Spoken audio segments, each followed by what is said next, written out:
민수기 22장 21절에서 35절입니다.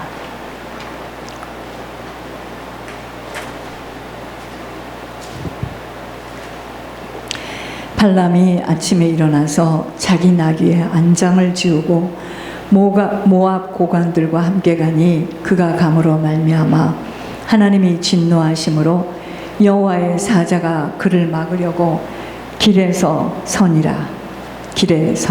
발람은 자기 나귀를 탔고 그의 두 종은 그와 함께 있더니 나귀가 여호와의 사자가 칼을 빼어 손에 들고 길에 선 것을 보고 길에서 벗어나 밭으로 들어간지라. 발람이 나귀를 길로 돌이키려고 채찍질하니 여호와의 사자는 포도원 사이 좁은 길에 섰고 좌우에는 담이 있더라. 나귀가 여호와의 사자를 보고 몸을 담에 대고 발람의 발을 그 담에 짓누름에 발람이 다시 채찍질하니 여호와의 사자가 더 나아가서 좌우로 피할 데 없는 좁은 곳에 선지라. 나귀가 여호와의 사자를 보고 발람 밑에 엎드리니 발람이 노하여 자기 지팡이로 나귀를 때리는지라. 여호와께서 나귀 입을 여시니 발람에게 이르되 내가 당신에게 무엇을 하였기에 나를 이같이 3번을 때리느냐. 발람이 나귀에게 말하되 네가 나를 거역하기 때문이니 내 손에 칼이 있더라면 곧 너를 죽였으리라. 나귀가 발람에게 이르되 나는 당신이 오늘까지 당신의 일생 동안 탄 나귀가 아니냐. 내가 언제 당신에게 이같이 하는 버릇이 있었더냐. 그가 말하되 없었느니라. 그때 여호와께서 발람의 눈을 밝히심에 여호와의 사자가 손에 칼을 빼들고 길에 선 것을 그가 보고 머리를 숙이고 엎드리니 여호와의 사자가 그에게 이르되 너는 어찌하여 내 나귀를 이같이 3번 때렸느냐. 보라, 내 앞에서 내 길이 사악함으로 내가 너를 막으려고 나왔더니 나귀가 나를 보고 이같이 3번을 돌이켜 내 앞에서 피하였느니라. 나귀가 만일 돌이켜 나를 피하지 아니하였다면 내가 벌써 너를 죽이고 나귀는 살렸으리라. 발람이 여호와의 사자에게 말하되 내가 범죄하였나이다. 당신이 나를 막으려고 길에 서신 줄을 내가 알지 못하였나이다. 당신이 이를 기뻐하지 아니하시면 나는 돌아가겠나이다. 여호와의 사자가 발람에게 이르되 그 사람들과 함께 가라. 내가 내게 이르는 말만 말할지니라. 발람이 발락의 고관들과 함께 가니라. 아멘. 오늘 말씀은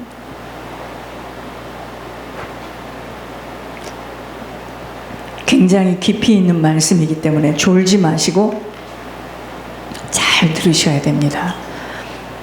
저희들은 죄의 치열함과 보응에 대해서 눈이 열리지 않는 한은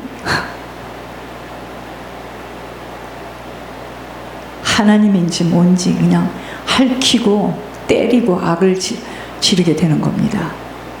여러분, 죄의 치열함을 잘 아셔야 돼요. 그리고 죄에는 반드시 보응이 있다는 것을 아셔야 됩니다. 저희들은 한 주간에 죄의 치열함과 보응이라는 것에 여러분 정말 제가 하나님께 말씀을 저희 강단을 통하여 받았지만 어쩌면 이 강단은 그렇게 말씀대로 가는지 제가 혼비백산합니다. 한 주간 동안 죄의 치열함과 보응에 제가 엄청 공격을 당하고 성도 속에 있는 귀신과의 열전을 벌였습니다. 제가 한 주간 한 주간 그냥 지나가는 일이 없어요.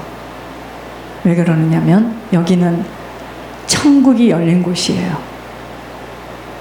그래서 권 목사님과 똑같이 겪습니다. 저는 예물만 심부름하면 되는 건 줄 알았더니 그게 아니에요. 그쪽에서 겪는 걸 똑같이 겪고요. 저는 왜 권 목사님이 그만하고 싶어 난 그게 무슨 소린가 했습니다. 여러분, 제가 기도를 들으면서 제가 오늘 저 장갑을 보면서 이게 우리 교회 성도들의 영적 상태입니다. 장갑이 짝이 안 맞아요. 똑같이 왼쪽 것을 2개를 줬어요. 제가 그걸 보면서 그게 우리 성도들의 영적 상태예요. 이게 우리 교회의 영적 상태입니다. 장갑조차도 분별할 수 없을 만큼 우리들이 지금 혼미합니다. 왜 그러느냐? 12이에요. 장모님도 주의종이니까 장모님 저 빼놓고 12이에요. 여기 지금 모인 분들이 12명입니다. 12명은 확실하게 천국 갈 줄 믿어요. 여러분, 우리도 알 수 없는 가문의 영적인 대물림이 우리한테 죄의 영향력으로 지금 들어와 있어요. 이번에 하나님께서 의심하고 두리번거리고 원수된 마음을 가지고 있는 자의 속을 하나님께서 지금 들춰내 주셨습니다.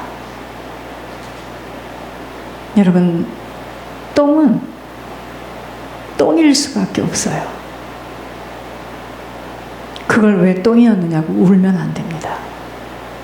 하나님께서 똥을 지금 집어내 주신 겁니다. 그 똥 때문에 가문에 있는 모든 후손들이 똥의 유산을 받게 돼 있어요. 그런데 그게 가려져 있어 안 보였던 거예요. 하나님께서 들춰내 주시는데 여러분 다 들춰내 주십니다. 너무 무서워. 오늘 하나님께서 하나님만 바라고 사는 인생이 되어야 된다는 말씀을 9주년 창립주일에 하나님 말씀을 주셨어요. 여러분, 죄를 지은 인간이 가장 먼저 한 행동은요, 무화과 나무 잎으로 자신의 수치를 가리는 것입니다. 이것은 자신의 수치와 약점을 가리고 싶어하는 사람의 죄인된 속성을 그대로 보여주는 거예요. 우리가 죄를 지면 일단 가리고 싶어요. 숨고 싶습니다. 우리 인간들은 이 속성을 벗어날 수 없는 것입니다. 행동 하나하나에서 이 속성이 보여지는 거예요. 이렇게 우리는요, 사람은 내 수치와 내 약점이 드러나는 것을 아주 두려워합니다. 두려워하면서 우리는 세상을 살아가는 거예요. 이것은 교회 안에서도 마찬가지입니다. 하나님 앞에 나온다고 하면서도 여전히 우리는 무화과 나뭇잎을 걸치고 오는 거예요. 더러운 존재에 불과한 우리들이요, 깨끗한 옷을 입고 깨끗하게 씻고 왔다고 떳떳하고 정정당당히 하나님 앞에 나서려고 하는 것이에요. 이게 우리의 본능입니다. 누구든지 마찬가지예요. 이렇듯 우리는요, 내 자신의 수치는 감추고 자신의 우월감을 내세울 수 있는 쪽으로 행동하게 되어 있습니다. 그것이 곧 사람 앞에 서는 거예요. 사람에게 인정받으려 하고, 사람에게 잘 보이려 하고, 잘 믿는 척하고, 선한 척하고, 굉장히 신실한 척하고, 그죠?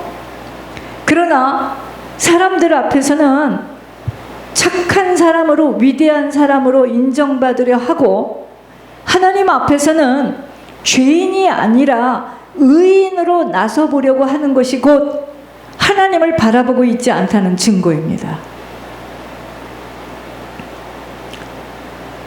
하나님이 우리를 판단하는 기준은요, 잘 들으셔야 돼요. 착하고 도덕적인 말하고 도덕적인 행동을 하는 것을 보고 우리를 그 기준을 보고 판단하는 것이 아니고요, 누가 지금 하나님을 바라보고 살아가느냐, 누가 하나님으로 집중해서 살아가느냐를 기준으로 해서 착한 사람으로 판단하신다는 거 깨달아야 합니다.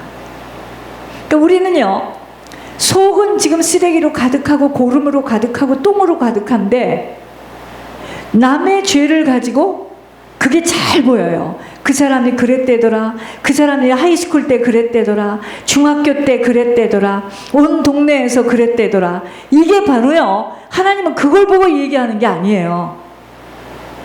왜 창기가 들어가는 천국을 바리새인이 못 들어가는 것을 알아야 돼요.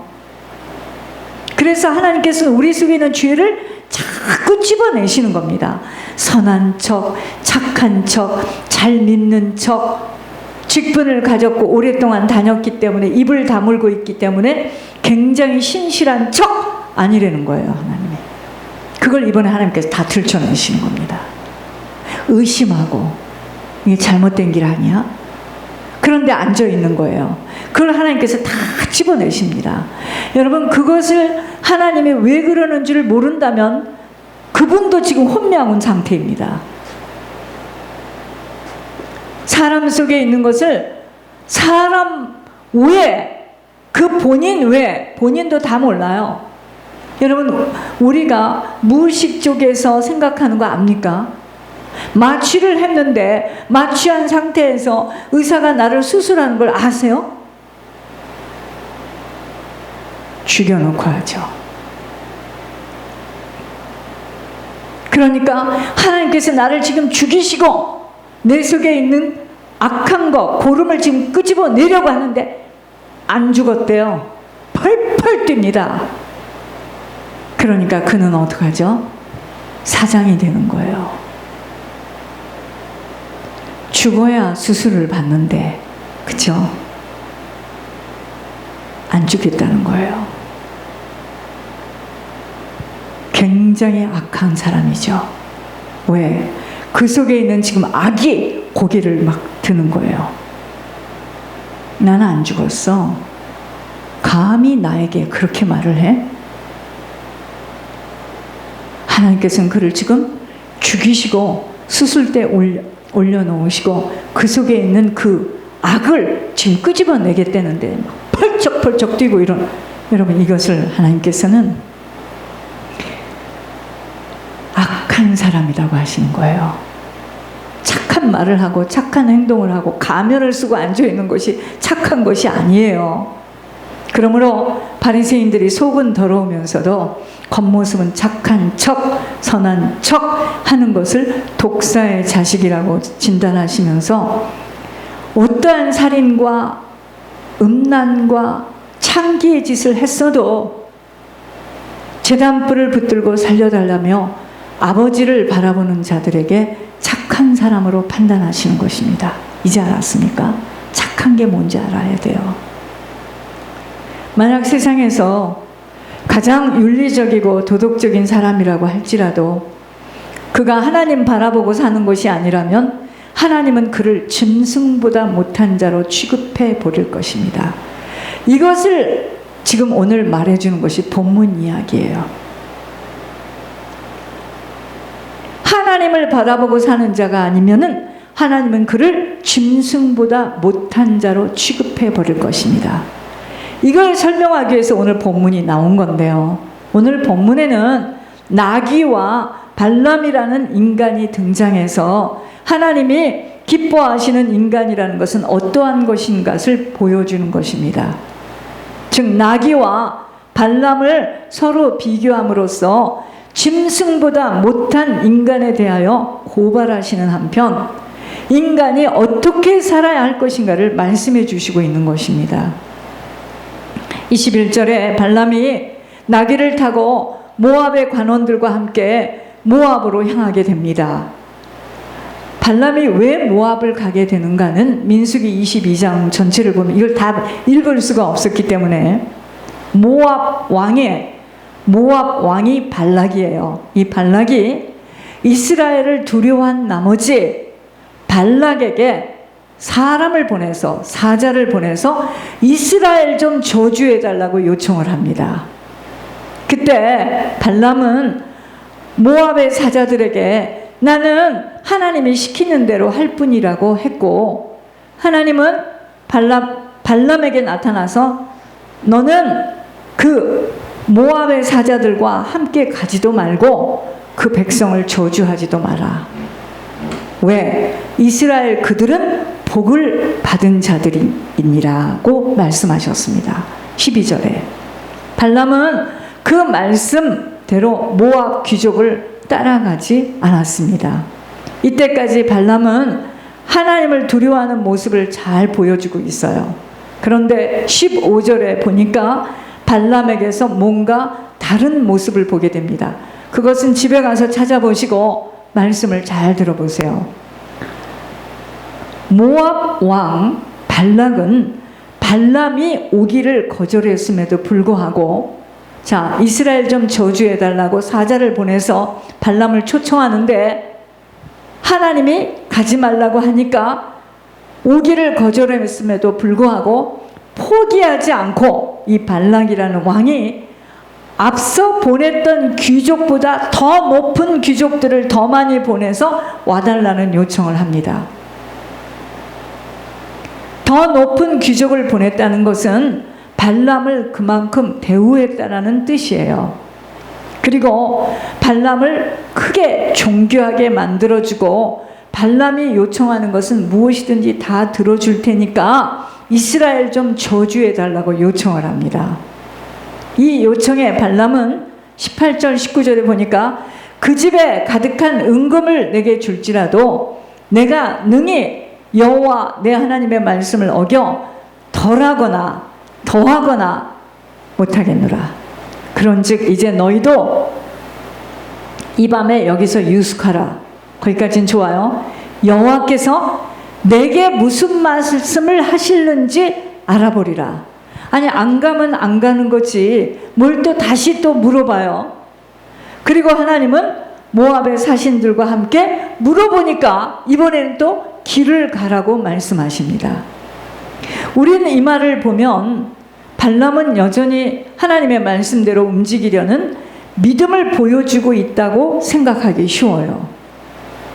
그러나 그것이 발람의 믿음이고 또 그 길을 따라서 지금 모압 왕 발락이 원하는 대로 그 사신들과 함께 가는 것이 하나님의 뜻이라면 무엇 때문에 본문에 발람이 가는 길을 여호와의 사자가 막으시고 34절에는 발람이 내가 범죄하였나이다라는 고백을 하겠습니까? 그리고 애당초 하나님이 발람에게 지시하신 것은 그들과 함께 가지 말라고 한 것이었는데 왜 뒤에는 가라고 하시는 것인지요? 먼저 발람이 두 번째 사신이 찾아왔을 때 다시 무슨 말씀을 하나님이 하실는지 알아보겠다고 하는 것은 잘못된 것이죠. 분명히 하나님은 처음 사신들이 왔을 때 그들과 함께 가지 말라고 하셨습니다. 그렇다면 두 번째 사신이 왔다고 해도 그냥 그들을 돌려보내면 되는데 무엇 때문에 또 다시 묻겠다고 하는 거죠, 발람이? 결국 발람에게는 귀족들을 따라서 모압으로 가고 싶어하는 마음이 있었다는 것을 알 수 있었습니다. 발락이 재물과 이 발락이 발람을 유혹하는데 재물과 세상 영광을 가지고 유혹하는 것을 뿌리치지 못했습니다. 즉 발람이 또다시 하나님께 물어보겠다고 한 것은 하나님만 바라보는 믿음에서가 아니라 혹시 하나님의 지시가 바뀔 수도 있다는 기대감에서였던 거예요. 제가 이런 일을 너무 많이 겪었기 때문에 이 말씀이 저에게 온 거예요. 발람이 진심으로 하나님만 바라보고 하나님의 말씀대로만 살고자 했었다면 두 번이나 하나님께 같은 질문을 할 필요가 없었을 것입니다. 같은 질문을 두 번이나 했다는 것은 첫 번째 답에 대해서 그대로 순종하기 싫어한다는 증거인 것입니다. 그렇다면 왜 하나님은 발람의 두 번째 질문에 대해서 첫 번째와 같이 가지 마라는 말씀을 하시는 것이 아니라 또 함께 가라고 하시는 것일까요? 이것을 하나님의 뜻을 번복하는 것으로 오해해서는 아니 됩니다. 이걸 가지고 사람들은 또 어떻게 이용하느냐. 모략의 하나님이다. 아무데나 그렇게 탁탁 끼워 맞추는 거 아니에요. 하나님 번복하는 게 아니고요. 아마 발람은 모압으로 가라고 하는 하나님의 말씀에 신이 나서 갔을 것입니다. 자신이 바라는 대로 되었기 때문이에요. 사실은 따라가고 싶었거든요. 하나님의 자신의 뜻을 들어주는 것 같아서 기분 좋았을 것입니다. 그러나 모압으로 가도록 허락하신 하나님의 의도가 있었습니다. 의도. 하나님의 뜻이 있었어요. 하나님을 보지 못하고 있는 발람의 잘못됨을 깨닫게 하기 위해서였음을 본문을 통하여 확인하게 되는 것입니다. 이것은 요나의 경우를 통해서도 알 수 있어요. 요나가 하나님의 명령을 거부하고 다시스로 도망을 가려고 욥바로 내려갔을 때 어쩌면 다 거기에 다시스로 내려가는 배가 딱 대기하고 있어요. 요나는 그것을 하나님이 자신의 길로 인정하시는 것으로 알았어요. 다시스로 가는 것이 하나님이 허락하시는 일인 줄 알았습니다. 그러나 요나는 다시스로 가는 배 위에서 뭘 만나죠? 풍랑을 만납니다. 그 결과로 고기 뱃속으로 삼킴을 당합니다. 그 고기 뱃속에서 요나가 하나님을 만나요. 발람도 하나님이 모압으로 가라고 하는 말씀에 나귀를 타고 떠났지만 그 길의 도중에서 자신의 죄를 발견하게 되는 것입니다. 결국 하나님은 발람의 모압행을 허용하시기 위해서 말씀하신 것이 아니에요. 그래서 가라는 것이 아니에요. 하나님을 보지 못하고 하나님 바라지 않고 모압 왕 발락의 유혹에 빠져 있는 발람의 죄를 드러내시기 위해서였던 것입니다.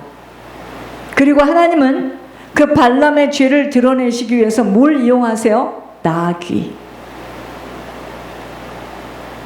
발람이 나귀를 타고 가는데 갑자기 이 나귀가 길을 가지 않고 밭으로 들어가요. 발람이 화가 나서 나귀를 돌이키려고 막 채찍질을 합니다. 막 때려요. 그래도 나귀는 발람의 말을 듣지 않고 계속해서 자기가 가고자 하는 대로 갈 때 발람이 막 매를 들어서 때립니다. 여러분, 권 목사님이 피조물하고 대화한다는 거 여러분 이상하게 생각하죠? 대화합니다. 그게 하나님께서 입을 열게 하시는 거예요. 천사를 통해서. 보세요. 여기도 하나님이 그러자 나귀의 입을 열게 하시고 나귀는 발람을 통해서 말을 해요. 30절에 나는 당신이 오늘까지 당신의 일생 동안 탄 나귀가 아니냐. 내가 언제 당신에게